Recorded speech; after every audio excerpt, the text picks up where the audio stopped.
Perkenalkan, saya Bill. Saya melaporkan secara resmi kepada Saudara Rismond Hasioran Senipar, yaitu sebagai orang yang menurut hemat saya dia diduga menggunakan identitas, dalam hal ini ijazah, yang kami juga palsu.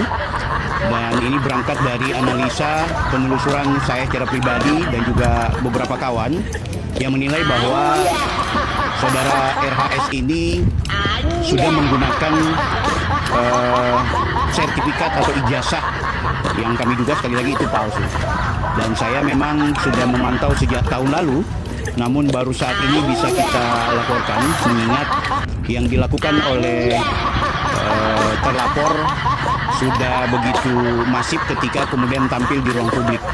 Jadi kami menganggap bahwa ketika beliau juga koar-koar soal ada orang yang memiliki ijazah palsu, ketika beliau dengan percaya diri mengatakan bahwa ada orang yang tidak benar melakukan penyetaraan ijazah dari luar negeri, ternyata kita juga hari ini dikagetkan atau semacam kami merasa tertipu bahwa orang ini justru adalah pelaku yang kami duga memalsukan ijazah dan sekaligus tidak pernah melakukan penyetaraan ijazah luar negerinya, karena beliau mengaku sebagai lulusan luar negeri Yamaguchi, Jepang.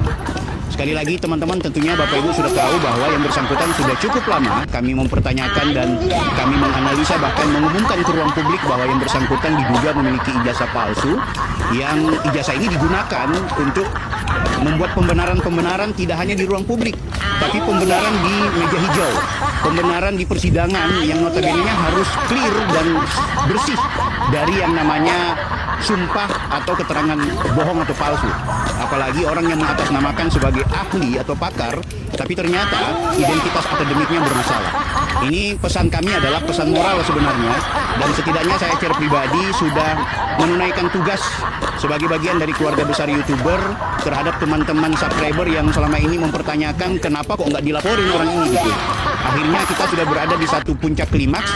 Begitu terakhir beliau tampil di pengadilan Komisi Informasi Pusat yang mengatasnamakan orang yang seolah-olah pernah melakukan penyetaraan ijazah, maka disinilah kami bulatkan tekad, termasuk ketika kami mendapatkan informasi dari kampus Yamaguchi, Jepang, bahwa yang bersangkutan identitas ijazahnya tidak pernah diterbitkan oleh kampus tersebut. Tentu banyak fakta dan bukti-bukti yang nanti akan kita bongkar di saat proses penyidikan lebih jauh. Dan saat ini kami bersyukur kepolisian akhirnya menerima laporan kami. Biasanya cuma sekedar konsultasi dan audiensi, tapi kami melihat nampaknya diskusi dan juga arahan, termasuk juga apa yang kita konsultasikan, justru mengkerucut bahwa ini memenuhi unsur untuk kemudian kita laporkan sebagai potensi tindak pidana pemalsuan dokumen, terutama pemalsuan ijazah.